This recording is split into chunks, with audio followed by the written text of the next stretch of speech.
Well, live from Moore Gymnasium on the campus of Bethune-Cookman University in beautiful downtown Daytona Beach, Florida. It's time for game 2 of our opening night doubleheader here at Moore Gym. It's the Bethune-Cookman Wildcats and the Coastal Georgia Mariners. My name is Michael Cirillo, happy to be the voice of the Wildcats here again in the 2025-2026 basketball season. Sabrina Petit-Home joins me from the broadcast desk. Man, VCU men's basketball has stolen some headlines early on in this season, but they're facing a Coastal Georgia team tonight that is stacked with talent and ready to cause an upset here in Daytona Beach. Absolutely. It's really exciting to see how all of these controversies, and we're back here in Moore Gymnasium where controversy is always a thing here. But we'll just see who's coming out better of the teams. You know, like you said, both teams are stacked with some competitions from some big schools, you know, so let's see if the talent just takes it out here in Moore Gymnasium. The Wildcats pushed Auburn all the way last week, taking them to overtime before finally falling 95-90. Turned the ball over a couple too many times in that overtime period, but they are stacked with some talent. You got guys like Arterio Morris, who leads the team in rebounds, assists, and steals. Jacoby Hetty, who's been unbelievable scoring the basketball through the first 2 games, averaging 14 points per contest. You can look up and down this Wildcat roster to see and look at any of these guys and say they're playing really well to start this season. But Coastal Georgia's not going to go away lying down. Watch out for Derek Harris Jr., 16.2 points per game to go along with 19 total assists and 10 steals in the first 6 games for Coastal Georgia on the season. Mike, I'm telling you right now, this is going to be a really exciting game, a very entertaining game as well. That we need to be able to stay out of trouble. Players need to be able to stay healthy. Let's play a clean basketball. You can expect it to be absolutely fast-paced as well, too.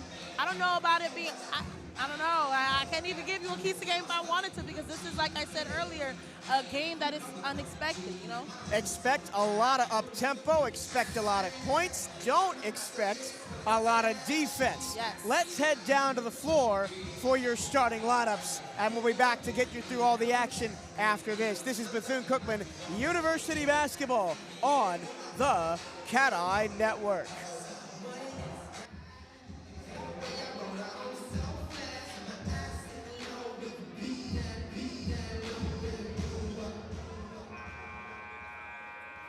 Good evening, ladies and gentlemen, and welcome to the jungle at Bethune-Cookman University's Richard B. Moore Gymnasium for tonight's NCAA Division I men's basketball game. Today's game features the Bethune-Cookman University Wildcats and the College of Coastal Georgia Mariners. First, let's meet our visitors, the Mariners of Coastal Georgia. Number 3, Thaddeus Bird. Number 5, Derek Manny Harris. Number 11, Isaiah Eden.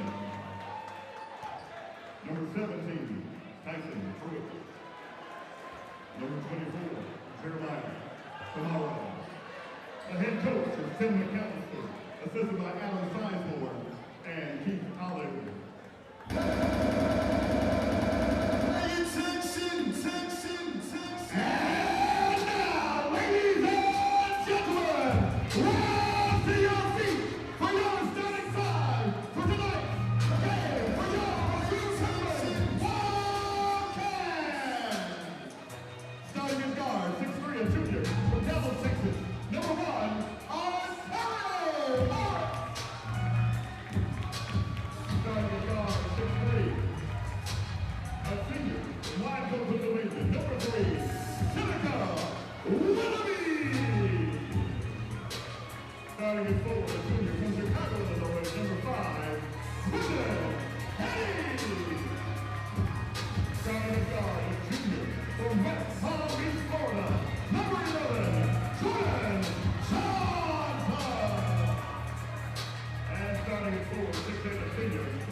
So here we go.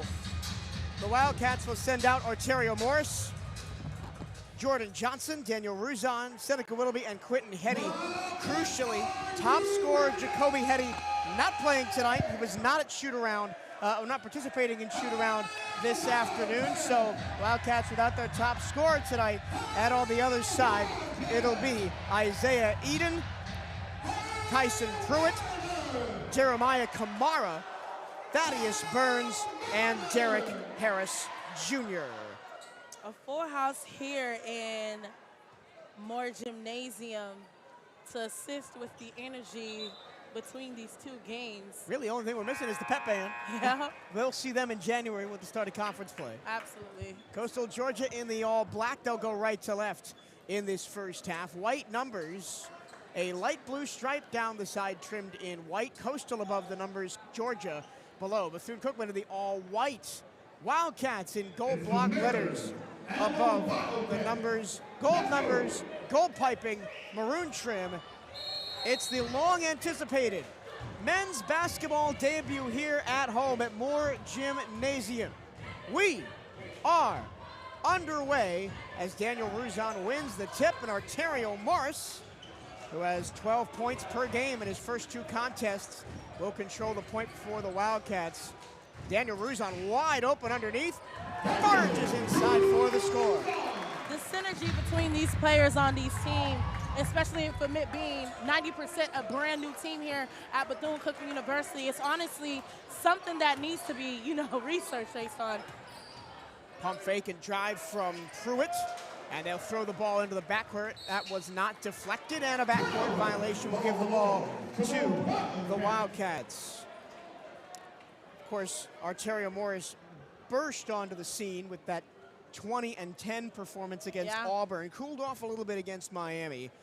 The number 3 junior college prospect in the country in the class after a couple of high major stops, Texas and Kansas. Ruzon down low again, bumping with Jeremiah Kamara, and he'll be fouled on his way up, so it's all Ruzon all the time. Absolutely. Early on in this game. I don't think I need to use the commitment on this one as I did with the last game, because we are definitely going to see a lot of post plays from the Wildcats at this game as well, too. Daniel Ruzon, the Wildcats' most efficient scorer through the first two games, 57% from the floor, as well as 4 blocks and 12.5 points per game. The Wildcats have not played a ton of players. Only 9 players have played more than 3 total minutes in the first 2 games. But of course, they're still waiting on Dr. Bradley to come back. Now Jacoby Hetty is out. William Gonzalez is redshirting. So there's still a lot of question marks about the depth of this Wildcat team. But there is no doubt the talent on display, especially on the starting 5. That one's going to go out of bounds and stay with the Mariners after Seneca Willoughby blew up that dribble handoff.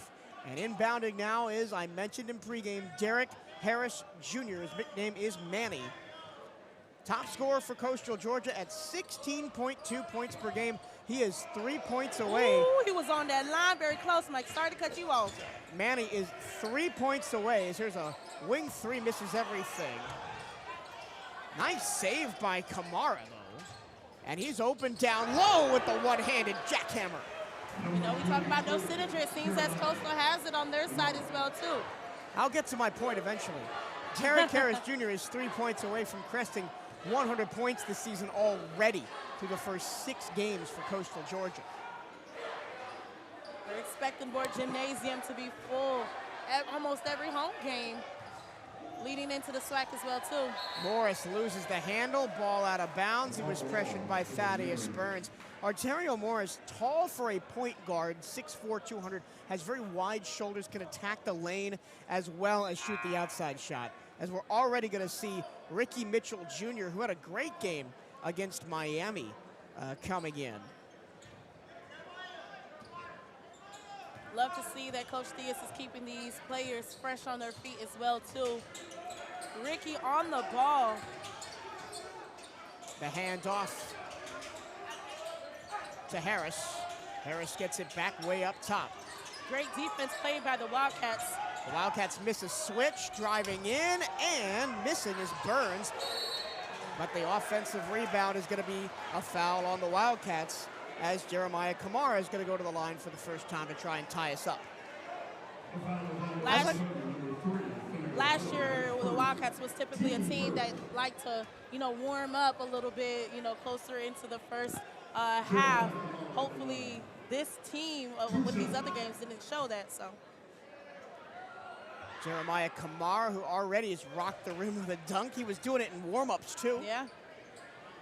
From Simpsonville, South Carolina, the top rebounder on this Coastal Georgia team. Does it at 6.7 rebounds per game. The former Hillcrest High School star has played his entire college career for the Mariners of Coastal Georgia.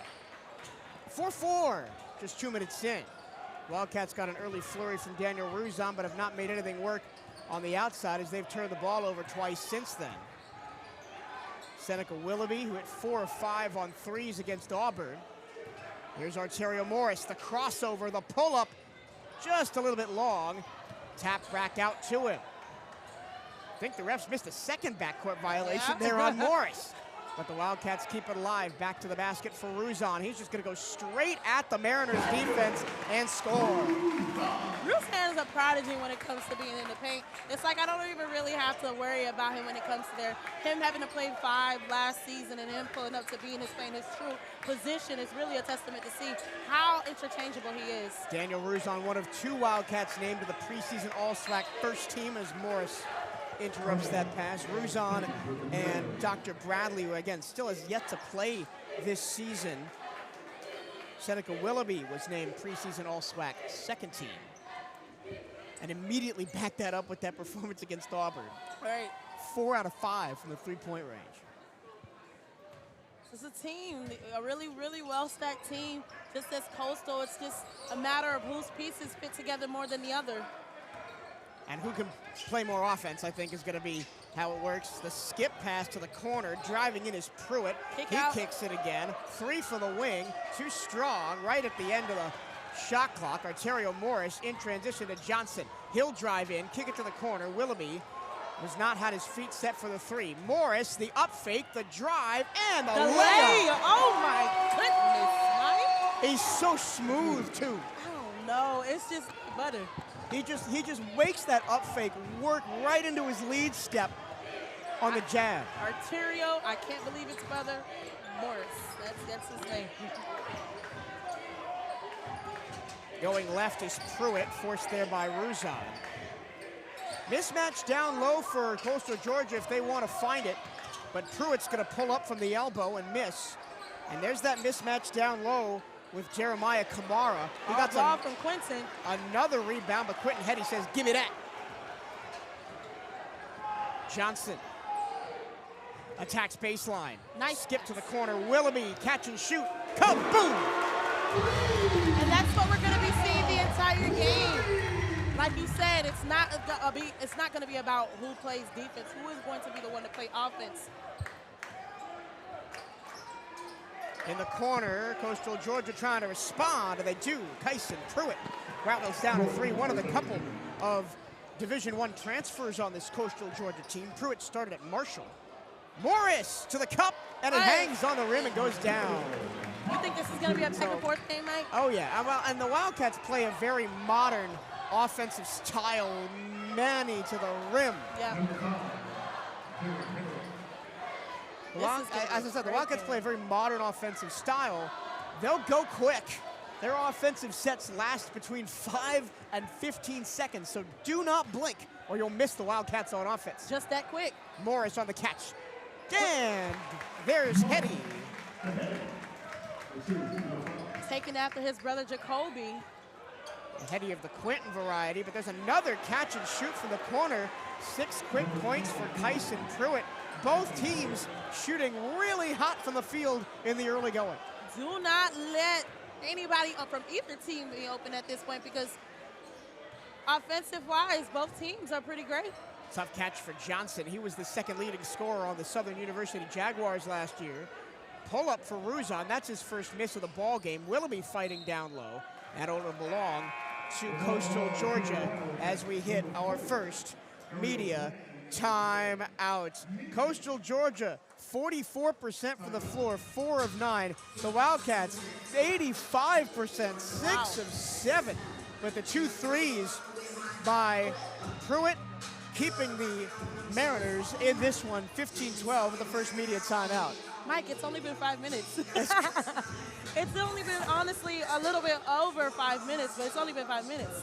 That already tells you, this might be a high-scoring game between the both of them.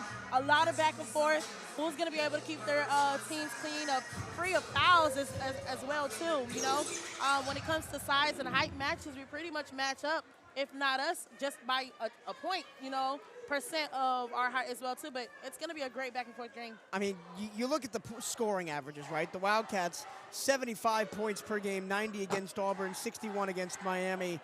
They give up 98 points per game, 95 against Auburn, 101 against Miami. If you look at Coastal Georgia, they score 80 points per game. They give up 82. So both of these teams, very similar styles. They like to go fast. They like to score a ton of points. Yeah. Defense, optional. Absolutely. And we got to think about, like you said earlier before, we've been seeing the same players for the last 3 games, and it kind of lets us know how deep is VCU's bench. Are they going to keep them, fresh on their feet before actual conference play starts playing? It's been a great game so far, 5 minutes into it. Nike is the official outfitter of the Bethune-Cookman Wildcats. Gear up on the nearest BCU Nike gear at Nike.com/Bethune-Cookman Wildcats. Back to action. 15-12 BCU. Wildcats by 3. 2 threes by Kyson Pruitt have kept Coastal Georgia in touching distance as the Wildcats have raced out of the gate on the offensive side, shooting 75%. Here's Thaddeus Burns, the best free throw shooter on this Coastal Georgia team. Fakes and ducks it down low, and the Wildcats turn it over. They were looking for Graham. Back to Quentin. Oh, the up fake from Hetty on the drive. Quentin has definitely been making a name for himself, following after his brother's footsteps, making his own name here at Moore Gymnasium. He's going to let you feel it every single time.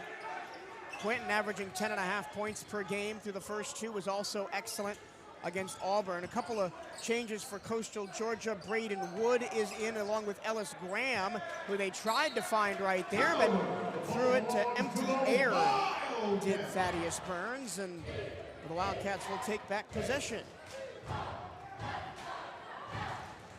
17-12. Seneca Willoughby to Morris, chopped away by Derek Harris. And the Wildcats being out-rebounded 5-2 right now.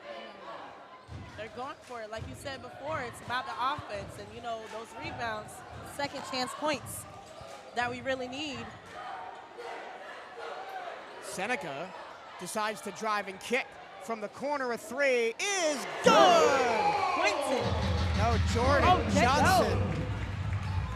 Nice catch and shoot from Jordan Johnson. This Wildcat team is long and athletic, and they can score from anywhere. Inside, outside, doesn't matter. Confidently at that, too. Lots of bumping going on early on. Very physical game. Driving in, the layup no good by Pruitt. Ariel Bland, who's fresh into the game, grabs the miss. Cross-court pass. Willoughby backs up, gets the screen from Bland, drives in, kick to the corner. Johnson lets the defender goes by, pulls up, and connects for a long 2. My goodness. Like I said, a high-point scoring game at a fast pace. Wildcats 8 of 10 from the floor to start things off tonight. Looking to put on a show for the home fans. Derek Harris pulls up, no good. Arterio Morris wanted to pull up from the logo. Oh, man. He decides to cross over, drive in, and get fouled. I'm glad, because that was 2-on-1 right there. That's a tough crossover move from Arterio Morris. He's gone to it a couple times early on in this game, and the redshirt junior out of Dallas, Texas will step to the free throw line. Former 5-star recruit, McDonald's All-American at Kimball High School in Dallas. Started at Texas, only lasted 1 season there. Went to Kansas, never saw the floor due to some off-the-court issues, and then dominated at the junior college level before coming here to Bethune-Cookman. I mean, this Bethune-Cookman Wildcats squad kind of has a last chance you feel to it. Everybody's been saying that. If you've seen that series that's about junior college football in Mississippi. But you got guys like Arterio Morris, Jacoby Hetty, who started at Bethune-Cookman, then left, and now is back. Yeah. Dr. Bradley, who hasn't played yet this year, who is a really talented scorer, but still looking for an opportunity. Yeah. And this is a team, like we saw early on in the season against Auburn. Is this a press I see, Mike? I'm sorry to cut you off. Yeah, it is a press, but this is a team with dangerous players everywhere that if they live up to their potential could be a danger come March. Great defense by Ricky. Harris almost left the ball behind. Extra pass down low, and Graham couldn't handle it. Honestly, that was a great play on Coastal Georgia. I have to give them that because I didn't see him deep on the far end of the top of the key like that. So if the play would have went the way they wanted to, that would have been a great transition for Coastal Georgia. Make sure you are representing Bethune-Cookman Athletics to the fullest, featuring all new items. Buy the latest BCU gear online at the Bethune-Cookman online store. Go to bcuathletics.com and click on Shop to find the newest BCU clothing and apparel. That's bcuathletics.com and click on Shop. Stay up to date with everything Bethune-Cookman Athletics by checking out the Wildcats on social media. Give BCU Athletics a like on Facebook and follow the Wildcats on X and Instagram at BCU_athletics. For the latest on BCU men's basketball, follow at BCU Hoops on X and Instagram. You're going to make sure you are following those socials. Shout out to Jade Barquette, social media director. Bryce Wojnowski, who does a lot of our graphics. And our entire content team. Our CatEye students that do great work as well on those social media pages. I'm just really excited that most of the students are being able to put out. Shout out to our new incoming admin that's been helping us out over there as well too. So really definitely see a change all over our pages as well. Really excited for the upcoming other sports as well too, leading into the spring. Well, it's all Wildcats right now, 23-12, an 8-0 run between the media timeouts for the Wildcats. Morris 5, Johnson 5, Ruzon 6, Willoughby 3, Quentin Hetty 4. Mike, a high-paced game, and like I said before, the Coastal Mariners has been clawing their way up in the first half with 11 minutes left, but the Wildcats are keeping their foot on the gas, if not pressing it just a little bit harder to get to where they need to be. Wildcats 9 of 11 from the floor. That's 81.8%, and 2 out of 3 from beyond the arc early on. Now, you're not going to shoot the lights out like this in every game. Nope. We saw them do it against Auburn and then cool off a ton against Miami. So the big question for the Wildcats team this year, as Quentin Hetty drives in, loses the ball, is going to be how do you win games when things aren't going your way? And honestly, I think as well too, you know, when you said that Auburn, they were shooting the lights out. Miami, they cooled off a little bit more. But I think they're trying to keep everybody on their toes. Speaking of shooting the lights out, my goodness, Jordan Johnson. Keeping everybody on their toes. There might be games where, okay, well, they don't want to shoot. They want to drive to the paint. Or it could be to another game where let's shoot lights out. When you know that a lot of Coach Theus's offense relies on the drive and kick. He tells us in interviews all the time. Drive and kick.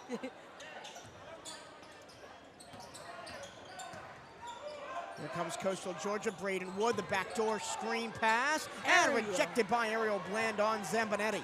Nothing about Ariel Bland's defense is bland. Johnson, the no-look pass. Quentin Hetty up and under with the foul. Commitment. Honestly, coming into this game, I was a little afraid of Coastal Georgia with the guys they had. Yeah. The Wildcats have done a good job keeping them in check. You know, obviously, the offensive numbers are gaudy right now. What have the Wildcats been doing defensively to hold this Coastal Georgia team to just 12 points? Focusing themselves on their players. You know, it's one thing for us to be worried about. I honestly, in my opinion, feel like the more you worry about their defense and not playing our game, it tends to start to shift in their favor. But if we continue to do what we need to do on that court, we're going to come out on top per usual. Wildcats are going to go with a double big formation here with Ariel Bland and Daniel Ruzon both in the game as Ruzon comes in. A great combo as well to see Ariel playing the 5 and Daniel playing his true position.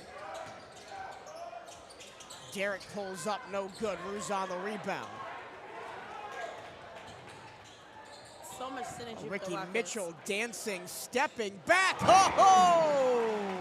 Mike, I'm gonna have a heart attack, Mike. I can't do it no more. I can't. The Wildcats are 4 out of 5 from downtown. Here in the first 10 minutes, they have 31-12 advantage on Coastal Georgia. Taking it to the house every single time. They're playing the game that they want to do. They're playing Wildcat basketball, Mike. Not only are they playing their own type of game, it's like the perfect mix when you have your type of playing of basketball and integrating what the coaches wants. It's always going to be a beautiful window for those matches up. The pull-up is too strong from McKinney. It cycles back around the three. Oh, it stays on the rim, no good. Another chance for Coastal Georgia. The redshirt freshman, Nick Patton, throws the ball away. Jordan Johnson will collect a steal. And now Ariel Bland goes to work. Bland back to Johnson. Here's a heat check off the mark. This was he's testing the waters, checking the temp a little bit.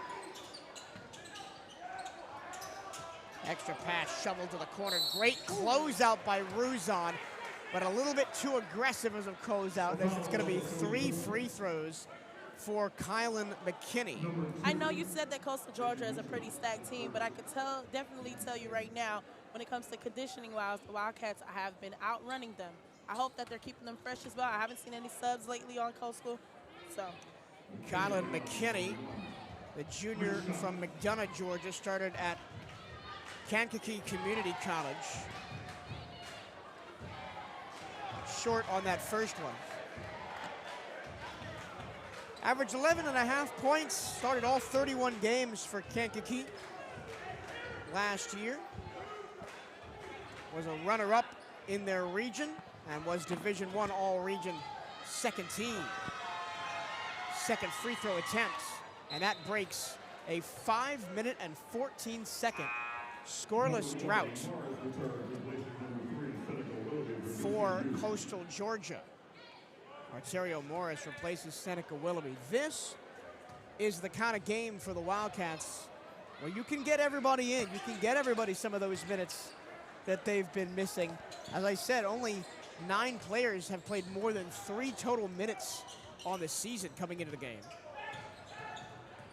Morris pulls up, short. Ariel Bland diving all around. He saves that one. Goodness. Larry Bird style type of save defense. Ruzon at the top of the key. Here's Ricky Mitchell Jr. on a handoff. Hezzy. Pull up.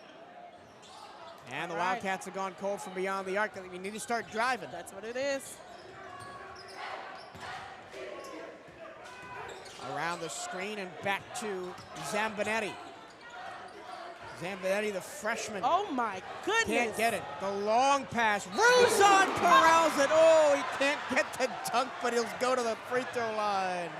We know the next one is going to go in, but can we talk about, I just saw Ariel launch from behind his head, cross-court to Daniel Ruzon for the dunk. I haven't seen that in a long time. I thought I was in football for a second. I was going to say, is Coach Woody in the house? I think so. I think they might need a tight end.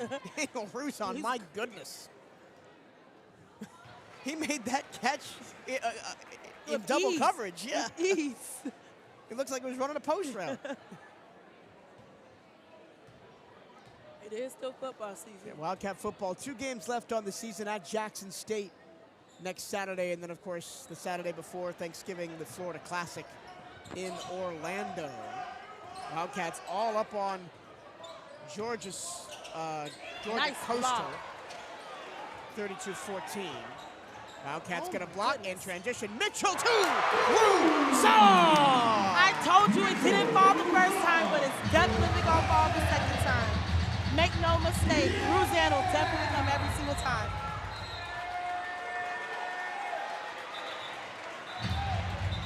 It's not a timeout, says the official. Not sure what the stoppage was for. Oh boy, Daniel Ruzon. You know he wanted that one. Yes, so bad. He had to get it back.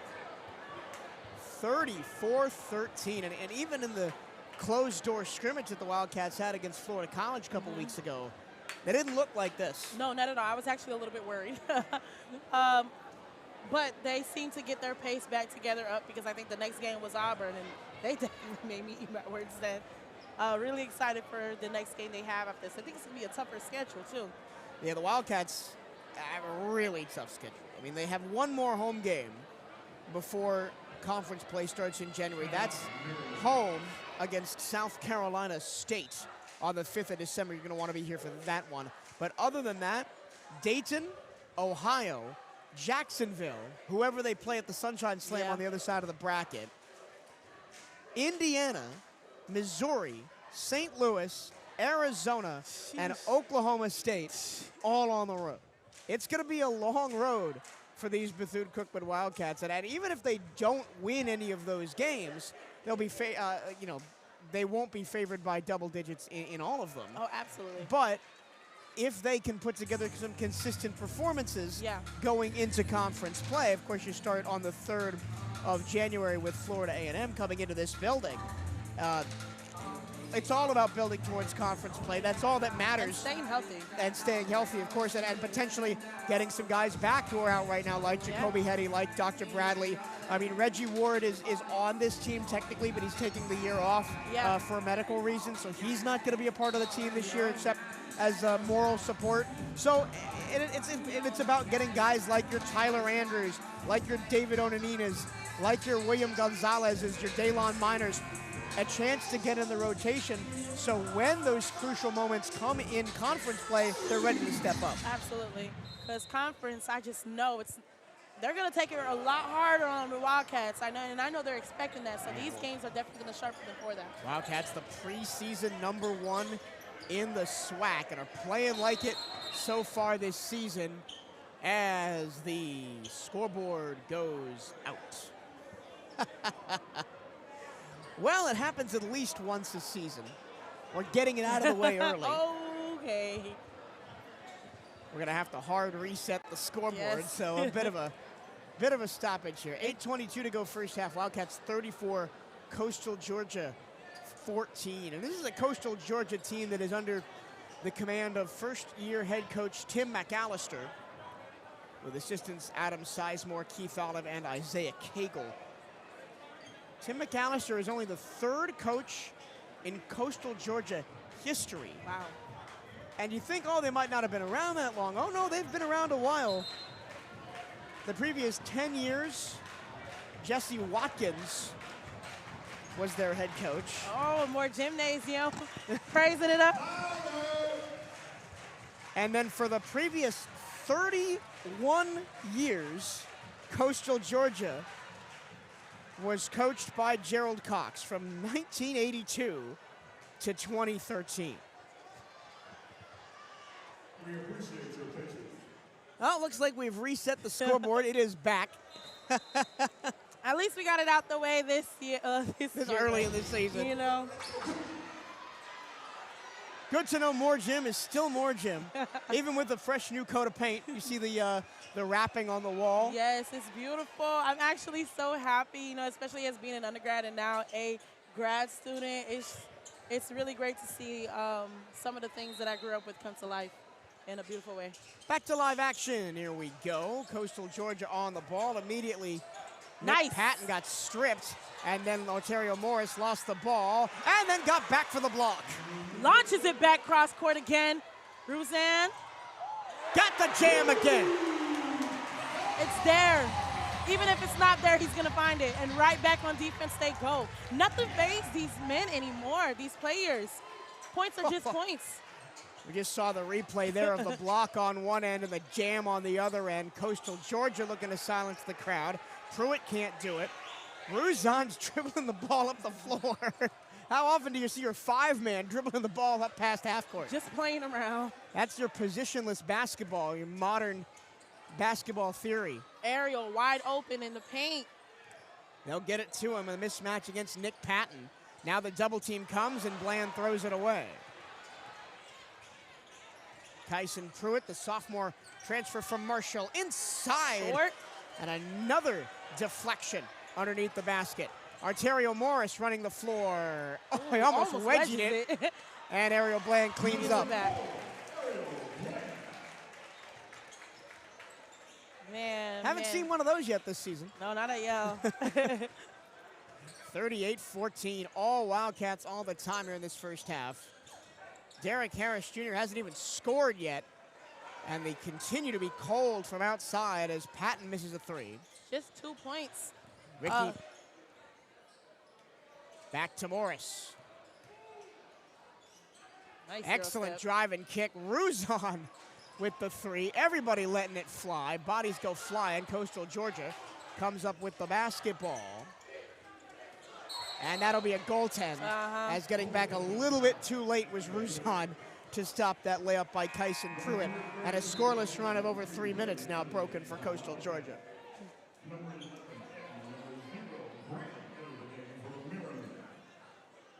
Ellis Graham enters the game for Coastal Georgia. He'll play the center position, a 6'9" redshirt freshman from New Zion, South Carolina. Another one of the D1 transfers on this team, started his career at Charleston Southern. Onanina also in for Ariel. Onanina went 3 for 3 from the floor against Miami last time out with that patented hook shot. Let's see if we'll set him up for it here. Ruzon tried to get it to him and lost the ball. Mariners are looking for a way to claw their way back up. Pruitt checks it back out to Harris. Another Charleston Southern transfer, one of the two on this Coastal Georgia team. Derek Harris has extensive D1 experience as he played 2 seasons at Charleston Southern and then 2 seasons as well at Georgia Southern. That was a deep three. That was hit by Kyson Pruitt. Coastal Georgia finally breaks their scoreless streak from the floor. Coastal Georgia just 6 of 24 from the floor. Wildcats taking their time. You can definitely see it's drastically slowed down. Arterio Morris makes separation, can't hit. Ruzon, the putback, gets his own miss, and got rejected by the 6'9" Ellis Graham at the rim. In transition, pull up Pruitt, too strong. Rebound, Arterio Morris. He's looking for another double-double after he had one against Auburn to open up the season. Quickly at that. Wildcats will keep possession after Derek Harris knocked that one out of bounds, and we'll go to another media timeout, our final one of the first half, with the Wildcats up 38-19. Come be a part of BCU Athletics and support the CatEye Network. If you or your business is interested in partnering with us here on the CatEye Network, you can reach out to the Wildcat Athletic Communications Department at bcusportsinfo@cookman.edu. That's bcusportsinfo@cookman.edu, and your business could be on air with the Wildcats. It's a perfect time to join the CatEye Network as a contributing sponsor. Of course, basketball season just underway, with men's basketball picked to be one of the top players in the SWAC. Women's basketball with a big win earlier today as well. I like their odds as well, too. Of course, baseball coming off a SWAC championship last year. Softball coming off their 3rd straight appearance of the SWAC tournament semifinals. Everything pointing straight up in terms of trajectory here at BCU Athletics. And it feels so good, Mike, you know? You know, we talk around the office sometimes, and since Jade and Kelvin got here, our 2 new hires, I think our athletic department has something like a 70% win rate since they've stepped on campus. Are they there? Are they our good luck charm? They might be the good luck charm. Harris nowhere to go with the ball, eventually finds Pruitt. Cookies. And Pruitt lost the ball. Here comes Willoughby, looking for the assist. No one's open for him. He'll just says, I'll take it myself. That was a great Euro step on his part as well, too, down the court. Seen a lot from Seneca Willoughby from the time he stepped here at on campus. 3rd season now for Seneca Willoughby here in maroon and gold. Finally starting to make a dent. And he's got a tough job defensively guarding Harris. Right into his hands. And he gets the deflected pass for Harris in the corner. Wildcats doing a great job on the scouting report, right? Keeping Harris to just 2 points, 1 of 5 from the floor. We already have a double-digit score here. Daniel Ruzon, 11 points, 4 of 9 from the floor, 3 out of 4 of the free throw line. Already 5 rebounds. We're on double-double watch already for Daniel Ruzon. He doesn't play. That's a nice shot. three That was from Isaiah Eden. It's a great shot by his side. That's a simple inbounds play, right? Catch and then screen and 3. I think it's because he took his time. You know, when you take your time, they get off of defense a little bit, they get too comfortable. That's when shots are known to fall. Willoughby to Onanina. As the Wildcats will run that high weave action. Nice chip block by Onanina. Oh. And he got rejected by McKinney. In transition. Don't jump. Got to be able to stay on your foot because that could have went a completely different way. Braden Wood baited the defense but missed the shot. Wow. Oh, Arterio Morris. Stop it with the filthy moves to the open floor. I just don't know where he comes up with these things, Mike. Like, he has a bag full of moves. And honestly, conference hasn't even started yet, so I'm kind of scared. Another 3 on the way, no good from Kyson Pruitt. He's already taken 5 threes, only made 2 of them. Morris again. He picked up the dribble, so has to get it away. Here's Ricky Mitchell with 18 on the shot clock. Taking their time with it. That's a mismatch for Ruzon against the smaller Pruitt. Ruzon goes with the step back, doesn't connect. In transition, here's Eden. Shovel to the corner for Burns. Coastal Georgia slows it down.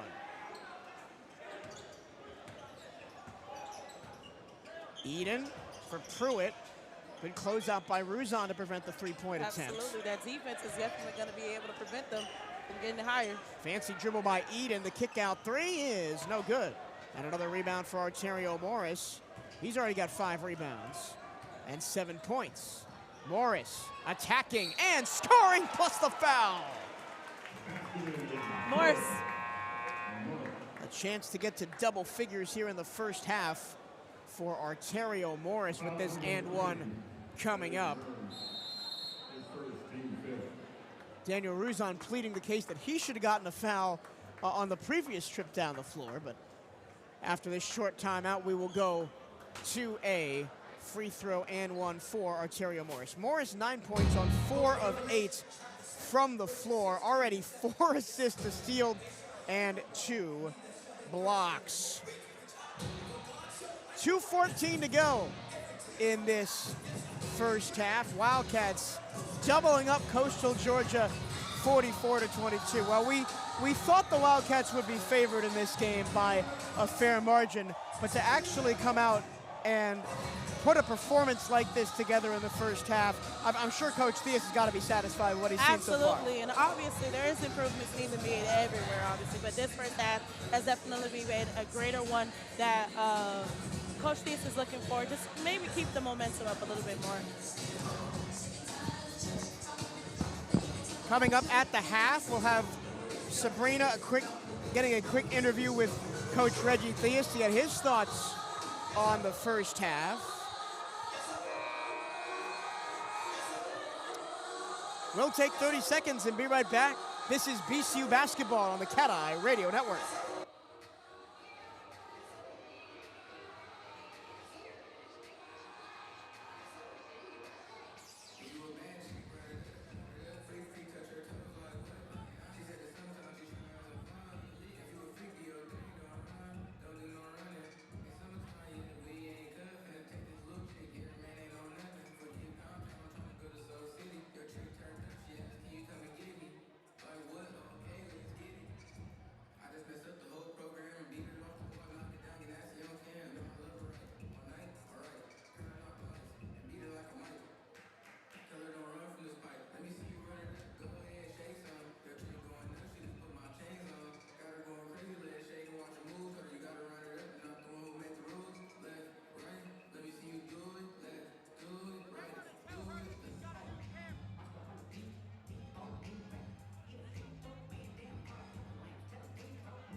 We're back at Moore Gymnasium. It's Bethune-Cookman 44, Coastal Georgia 22.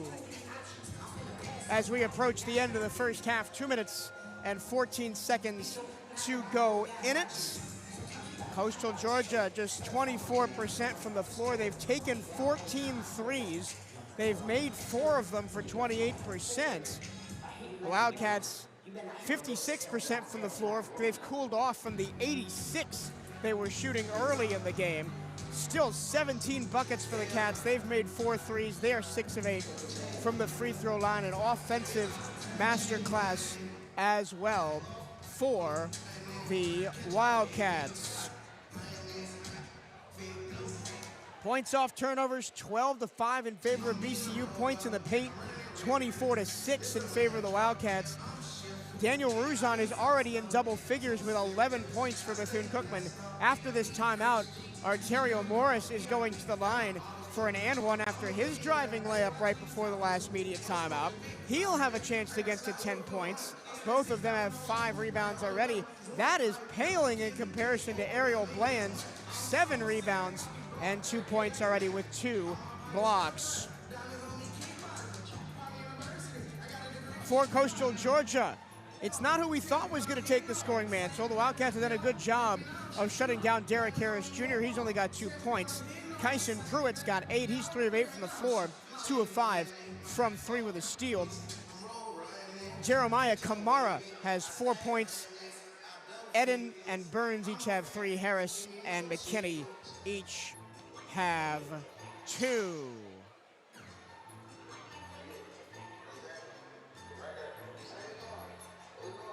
So it looks like we may have, yeah, okay, it is going to be an and one. Arterio Morris had to remind the referees that, hey man, I got fouled here. Checking in on around the SWAC, some men's basketball action going on tonight.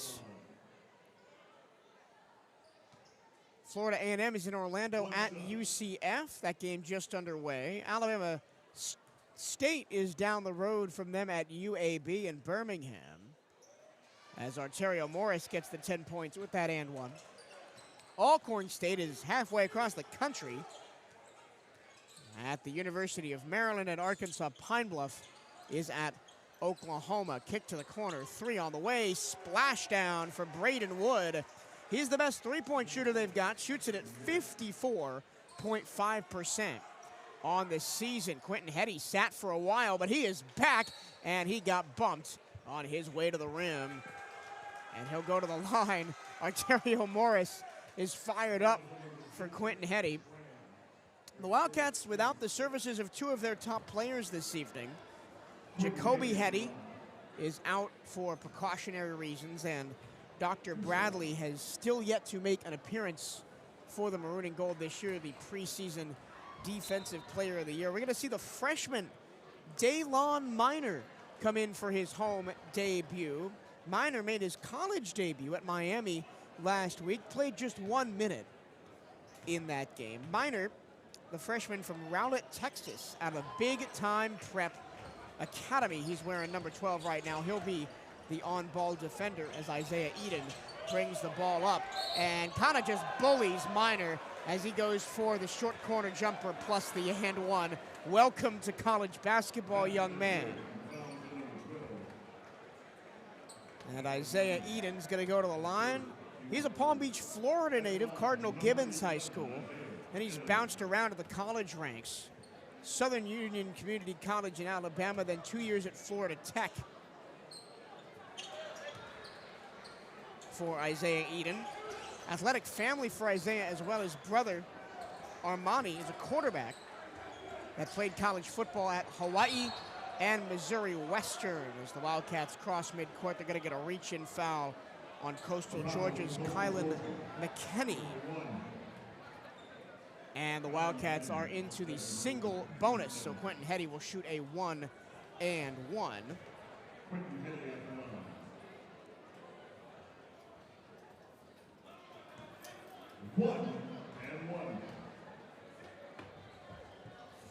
First one is good.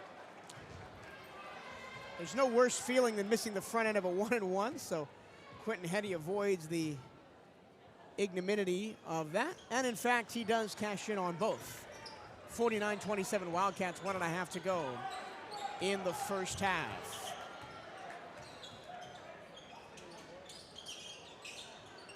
Isaiah Eden running the point for Coastal Georgia. He draws a double team. Driving is Burns. He goes up and under. Oh, nice move by Burns. Thaddeus Burns, another Florida native from Tallahassee out of Florida State High School. Ricky Mitchell Jr. has played a fair few minutes in this first half. Onanita still looking for his first point, but he got stripped, but illegally so, by Burns. And so he'll go to the line for a 1-and-1. Onanita 0 for 1 from the floor so far tonight. That's the first field goal he's missed on the year. Went 3 for 3 against Miami from that patented hook shot for David Onanita. Onanita, the Cameroonian. Last year at Bethune-Cookman averaged 13.5 minutes a game, 5.3 points and 2.6 rebounds, shot 56% from the floor, and at times had Sabrina and I calling for more playing time, but he misses the front end of the 1-on-1 there. Wildcats, no danger of putting Coastal Georgia in the bonus. There's a 3 off the front rim, and the long wingspan of the 6'8" Onanita grabs that rebound. 40 seconds to go in the first half.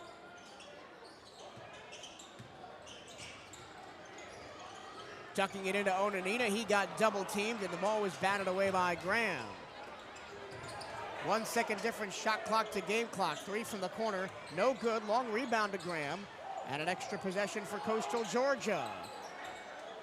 Here's a 3 from the wing, good by Eden.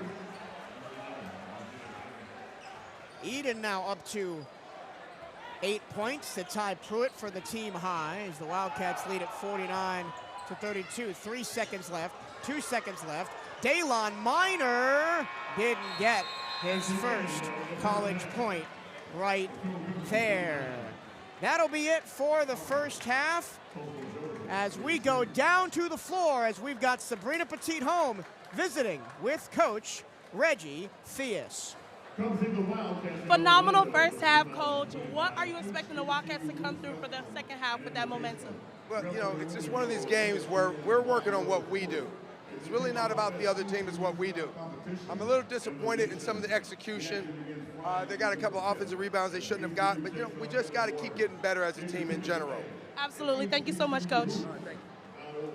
Thank you, Sabrina. We'll hear from Coach Theus at the end of the game. Wildcats 49, Coastal Georgia 32. Actually, Coastal Georgia ended that first half on a nifty little run, a 5-0 run. They held the Wildcats scoreless over the last 134, but all of the results mean that the Wildcats take a massive lead into the break. We'll take a break for halftime, and when we come back, we'll wrap up the statistical breakdown of the first half, and as well as get Sabrina's thoughts on the first half of action.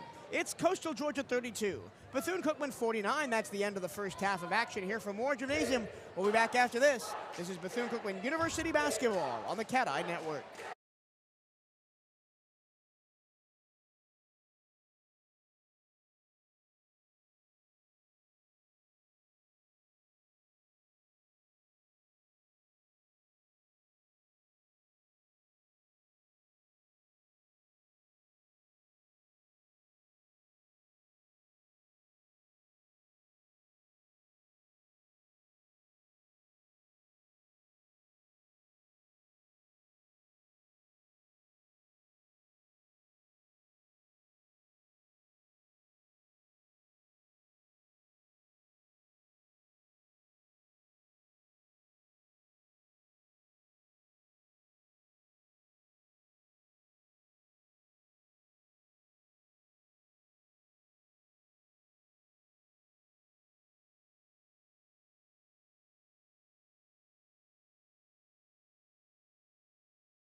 Welcome back to more Gymnasium as the Wildcats have a 49-32 halftime lead over Coastal Georgia here in the home opener. Michael Torello along with Sabrina Petit-Home here on the CatEye Network. Sabrina, we heard your interview with Coach Theus at halftime. Absolutely. He said this game is about us and what we do.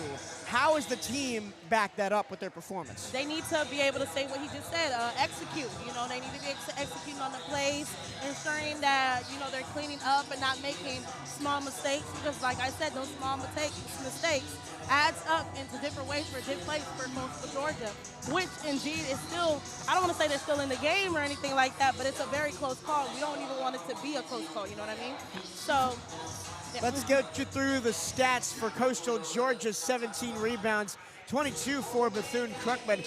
7 offensive rebounds for Coastal Georgia, leading to 7 second-chance points. The Wildcats have been out-rebounded on the offensive glass, 7-5, and the second-chance points are 7-4 in favor of the Mariners. The Wildcats have 10 assists, the Mariners just 6. The Wildcats have forced 7 Mariners turnovers and turned the ball over themselves 5 times. The Wildcats have 13 points on the fast break, coming from 4 steals.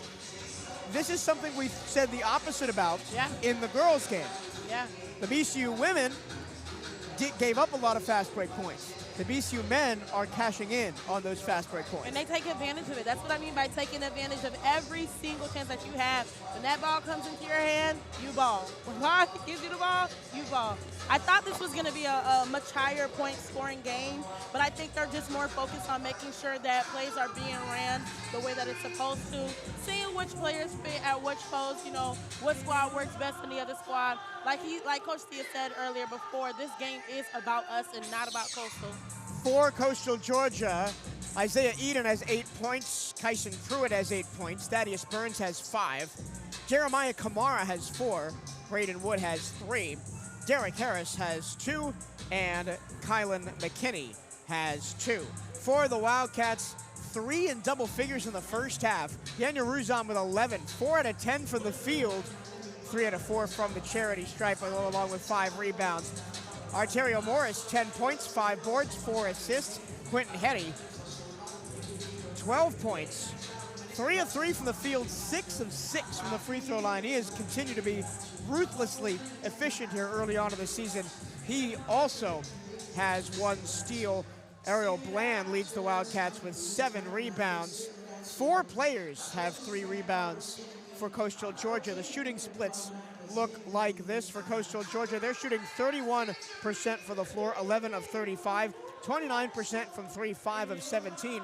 So half of the field goals that Coastal Georgia has made have been 3-pointers, and 5 of 6 from the free throw line, 83%. For the Wildcats, 17 of 30 from the floor, shooting over 50% from the floor, 56.7, 40% from beyond the arc, 4 of 10, and 11 of 14, 78% from the charity stripe. So, mostly good things from the Wildcats in the first half, Sabrina. Yes. What do you want to see them run better or do better in the second half? I think it's just a little of mistakes. I have to agree with Coach Theus when he says the execution portion about it. You know, it's just the plays are being ran. You know, transitions are always being ran as well, too. But those small mistakes, I would love to see a little bit less of that in the second half, and maybe take it up a notch. You know, I feel like we're playing comfortably. I don't want to see that. You know, every game is a game. Don't take it, obviously, 150%, but let's play at 100%. I don't think they're playing at 100%. Right I would like to see the Wildcats rely a little bit more on the drive and kick, or if the drive and layup if it's there, or the kick if it's not there. The Wildcats got a little 3-point happy, or a little outside shot happy with no penetration at times in that first half. Yes, absolutely. I can agree with that as well, too. Hopefully they take it up a little notch, because I did think that this was going to be a high-scoring game, but it's 49 points to 32. Wildcats potentially on pace for 100 points, and you heard Coach Theus talk at the beginning of the season. He wants this team to average 80 points per game. Yeah, I really think high. that's a great goal. I mean, really high scoring for a college team, but that's what they want to do. As we talked about in the first half, it's the modern offense, 5 to 15 seconds. You want to get one good look and then get back down the floor on defense. Coastal Georgia will start with the basketball to start half number 2, and immediately a strip by Seneca Whittleby. Arterio Morris wakes up this crowd. I guess my prayers have been answered. Like I said, I wanted them to play at 100%. They was playing comfortably in the first half, and response back. Quick response by Thaddeus Burns, his second three-pointer of the night. He's up to 7 points. That may be the deepest dribble handoff I've seen in the history of basketball between Willoughby and Morris, and Willoughby gets it back. Ruzon down low, battling hard with Kamara. He goes up and under. Daniel Ruzon started 4 of 4 and missed his last 6 shots of the first half. Here's the player that we expected to be good. Didn't really get off the mark in the first half. Derek Harris Jr. He's going to spot up and shoot from deep. Off the mark, rebound to Jordan Johnson. I had a star next to his name. And why wouldn't you? I mean, he's averaging 16.5 points per game. Right. Wildcats keeping in check. Nice. There is that baseline. Quentin Hetty. He was perfect from the floor in the first half. Doesn't get a shot off there as it's tapped out of his hands by Burns. Thaddeus Burns has been active to start this second half. Has the 3 and has the strip there. Burns, the redshirt sophomore out of Tallahassee. First 2 seasons at Coastal Georgia. Didn't play his freshman year to an injury last year. Averaged 8 points a game in 29 minutes. Ruzon almost lost the handle in the corner. He puts Thaddeus Burns in a blender. I don't know if Burns is screaming or yelling something down there. Definitely has whispered something. Probably helped defense that never came. He's stuck on the island, y'all. Daniel Ruzon, for a big guy, has such a soft touch. And he's not the biggest guy in the world, just 6'8". But he's got a great finesse and a great feel for the ball around the rim. Here's the step back by Eden. Oh! Hey, he trains it. I'm not going to lie. That was pretty clean. Isaiah Eden up to 11 points, the first Mariner in double figures. He's got 2 threes and is 4 of 5 from the floor. I would expect not a ton of tight defense to be played in the second half as both teams try and run up the score. As I say that, though, great job by Burns to strip Willoughby of the ball. And then Ontario Morris gets back on defense. The lead pass, the tail! He's going to ram it in there every single chance that he gets. Some air. Everybody's a little bit sleepy here in Moore Gym. It's cold outside. It's a really wide scoring margin right now, but Ontario Morris trying to keep everybody entertained at least with 2 big dunks in the first half. Catch and shoot from the free throw line. No good for Kamara. Rusan. Oh! Has 3 back to back, and I honestly can understand why Coach called a timeout over at Coastal.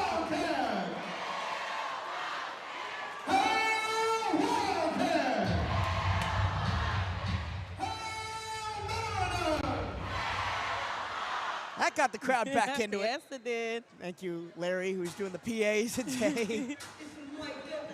Oh, boy. I asked for a high point scoring game, and it has been coming in slowly, closely as well, too.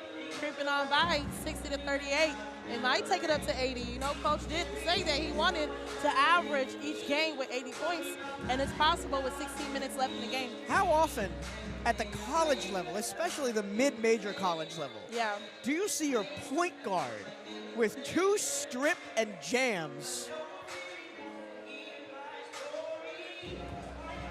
in back-to-back plays? Anything can happen in the swag, Mike. I'm just saying, Ontario Morris, if he continues at the level he's been playing at the first 3 games of the season, look out SWAC. Look out SWAC. And there are some really talented players for the SWAC. Jackson State's got some great players. It's a reloading year at Alcorn State. Grambling State with Patrick Curry had a really nice win over Howard in an HBCU inter-conference game earlier this weekend. Speaking of the SWAC, let's take a look at some of those SWAC scores from around the conference tonight. UCF 34, Florida A&M 12. They're halfway home in the first half over there. It's UAB 4, Alabama State 3. They've just started in Birmingham. Maryland 18, Alcorn State 7. with 10 minutes to go in the first half. And Arkansas Pine Bluff against Oklahoma has not started yet. That one starts at 8 p.m. Those are the games going on today. A couple of games from this past weekend. I guess, again, Grambling State beat Howard 73-70. That was in BC at Howard. It was a great game to watch. Nice turnover for the Wildcats. Willoughby didn't know much about it. It went off his back. But Daniel Ruzon's going to get the opportunity to go to the free throw line because of it. Also, Southern scoring big, 115 points in their win over Ecclesia College. Tomorrow night, 3 more SWAC games. Texas Southern has a home game against Samford. That should be a good one. Yeah. Samford, one of the better mid-major teams. Alabama A&M and Samford played the preseason game, and Alabama A&M won on a buzzer beater. Really fun game to watch that one. Prairie View A&M heads to Oklahoma State, where the Wildcats will go in December, and Mississippi Valley State makes the long trek out to Hawaii. That sounds like a fun trip. It also may be the matchup of the 2 mascots with the longest names in Division I. Delta Devils against Rainbow Warriors. Ruzon missed both of those free throws, so the score remains 59-38. First chance for Coastal Georgia on offense in a couple of minutes. And hello, Derek Harris Jr. Welcome to the game with his first 3-pointer. Baseline. Johnson with the up fake, he'll reset. Wildcats definitely have slowed this down, the pace in the second half. A tip into the backcourt. Thaddeus Burns is giving Willoughby all he can handle right now on on-ball defense. Especially since they're fighting, crawling their way back up, 59-41. Morris, nice high point by Johnson amidst 3 bodies. Correction, Quentin Hetty goes up and gets it. Him and Johnson are the headband long hair bros. Yes, they look absolutely. almost identical. Yeah, you tend to get them a little bit mixed up. That's going to be so far. Nope, not an up and down called against Coastal Georgia. A foul on Morris. It's funny, Jacoby Hetty and Quentin Hetty are the brothers. Yes. But if you're just looking at the pictures of the players and seeing them on the court, Jordan Johnson and Quentin Hetty look like the twins, brothers. yeah. They look like twins. Wildcats have jumped out to a 12-9 advantage here in this second half. They are perfect from the floor in this second half so far. 6 of 6. Of course, 3 of those are dunks, and 2 of those are layups. Wake them up just a little bit more. It is a little cold here. But 0 for 2 from the free throw line, as demonstrated last time by Daniel Ruzon. Do you love Bethune-Cookman University sports? Of course you do. Then don't miss Hail Wildcats Radio, the podcast that takes you behind the scenes of all 15 Wildcat sports programs. Hosted by voice of the Wildcats, Michael Cirillo, and featuring the expertise of Bethune-Cookman sports information staff. Hail Wildcats Radio delivers unparalleled coverage of your favorite teams. Tune in to 1380 WELE Daytona Beach every Saturday to catch the show live, or listen anytime on your favorite podcast platform. I'm going to reveal a little bit of behind the scenes for you. We're recording the show tomorrow. Expect a lot of basketball talk on there. Oh, I'm really excited to see where with the women's basketball team winning, the men's basketball team looking to cruise to a win here tonight. Also, we're going to talk about football against Grambling State, preview the matchup with Jackson State, and get you set for the final weekend of volleyball action. All that and more. Oops is back, Mike. On the edition of Hail Wildcats Radio coming up on Saturday. I see my sister. Well, it's good to see the gym packed out for Wildcat basketball. Even though the game is not particularly close right now, it's a 20-point BCU lead. And no marching band in here. We'll get them in here in January. There's a catch and shoot off the inbound. Front iron no good. Another rebound for Morris. This is one of the best environments in college basketball when this place gets going. Because it feels like the audience is right on top. Right. Hetty, one dribble foul on his way to the basket. His twin brother to go pick him up on the side. Yeah. They call it more magic for a reason. Yeah, I'm sure there are plenty of times this year where magic will happen late in games. it is pretty much guaranteed. So keep it locked to the CatEye Network all basketball season long. Quentin Heddy's going to go to the line to shoot free throws. He was 6 of 6 from the charity stripe in the first half, and I jinxed him. I take full responsibility for that. Mike. I have committed a cardinal sin of broadcasting. That's like me saying the O word, and I hate saying it. Oh, boy. Well, apologies to Quentin Heddy. He misses both. He's cursing you in his head right now. Well, we'll not let him know that I said that. Yep. A nice slip pass and a whack foul as Morris went up with the big man, Jeremiah Kamara. I was really impressed with Kamara in the first half. Had 4 points, but had 3 rebounds, got a block as well. He just kind of played well off the ball. Right. Coastal Georgia is out of the Sun Conference. They're one of only 2 schools outside the state of Florida in that conference, and the only school that funds a basketball program outside the state of Florida in that conference. Here's a little small college trivia for you. Who is the other main member of the Sun Conference that is not in the state of Florida? One of it is Coastal Georgia. Oh, if you're expecting me to answer, I might not know that one, but I'm going to take the Escape dribble comments. by Jordan Johnson. Oh, my goodness! Oh, no! And Daniel Ruzon looked like he came down awkwardly after that putback jam. This is not something that I want to see right now. That took the air right out of this building. I'm still trying to find mine. And you guys know how pivotal Daniel Ruzon has been in that post the entire season, from the season previously to this season now. That was the 3rd dunk of the game by Ruzon. It was pretty emphatic off the putback. And it looks like he's going to get up and walk off under his own power. And a big round of applause from Moore Gym for Daniel Ruzon. Ariel Bland comes in. Yeah, that's always tough. And it looked like he just came down a little awkwardly on his ankle. Wouldn't be surprised if we don't see him again tonight, just for precautionary reasons. He's already had a great game, 19 points, 6 boards. You know, Coach is not letting that happen no more. Especially since, you know, we're pretty thin in the post with Bradley still out, Jacoby Heddy, who's a combo, still out. We got to keep these players healthy, especially if we're going into conference really soon in a tough lineup. Ariel Bland hasn't had a bad game in just 8 minutes off the bench, had 7 boards in the first half. Right. Morris got the tip, Heddy with the save. Nice. And Arterio will run the floor. I still haven't gotten an answer from you on that Sun Conference trivia question. I'm checking the comments.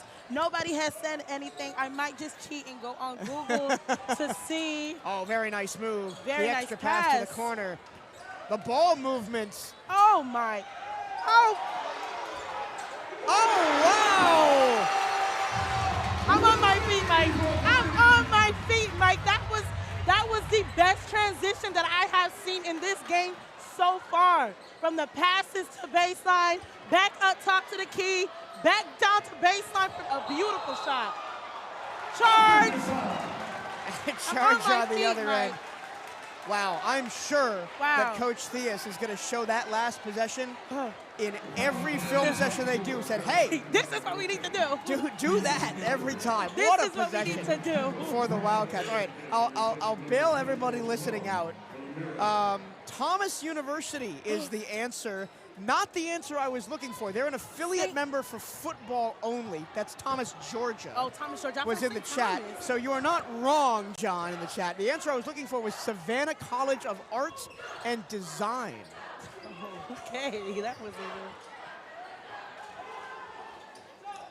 But yeah, other schools in the Sun Conference, as Jordan Johnson gets it. They'll face teams like Ave Maria, New College of Florida, Florida Memorial, Weber International. Oh! The one. Arterio Morris is literally the one. That's his 4th dunk of the contest. Nice ball movement by Very Coastal. much good by Georgia not rewarded Great. with the 3. The Wildcats want to run. Here's Jordan Johnson. But he'll call the offensive foul. Oh! Jordan Johnson roared like he got the and one and then turned around and saw the referee point the other way.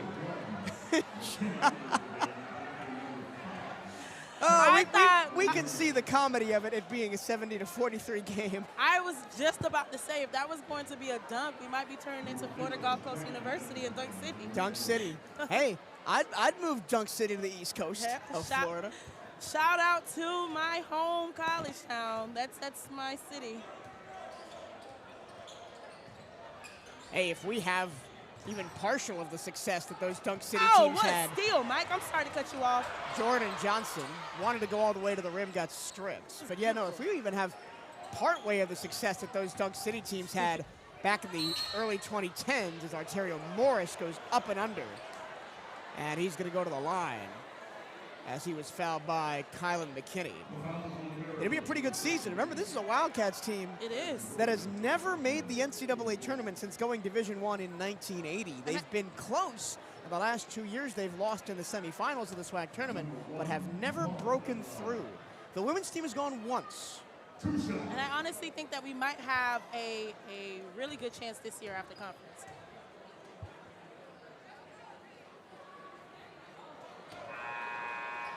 Again, I mean, if you look at the SWAC men's basketball, right? Yes.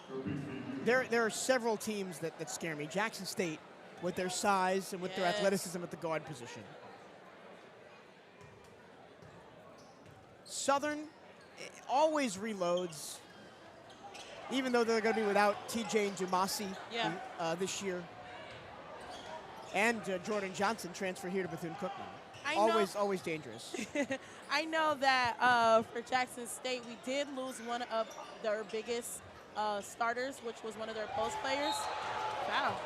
That's going to be a foul on McKinney as he tried to prevent the fast break. I love the fast hands from Arterio Morris, too. He's been getting after it on the defensive end. All those dunks are flashy, but he makes it work on the defensive end, and he gets rewarded on the other end of the floor. Arterio Morris now up to 6 steals. What a night from Morris. 14 points, 7 boards, 7 assists, 6 steals, 2 blocks.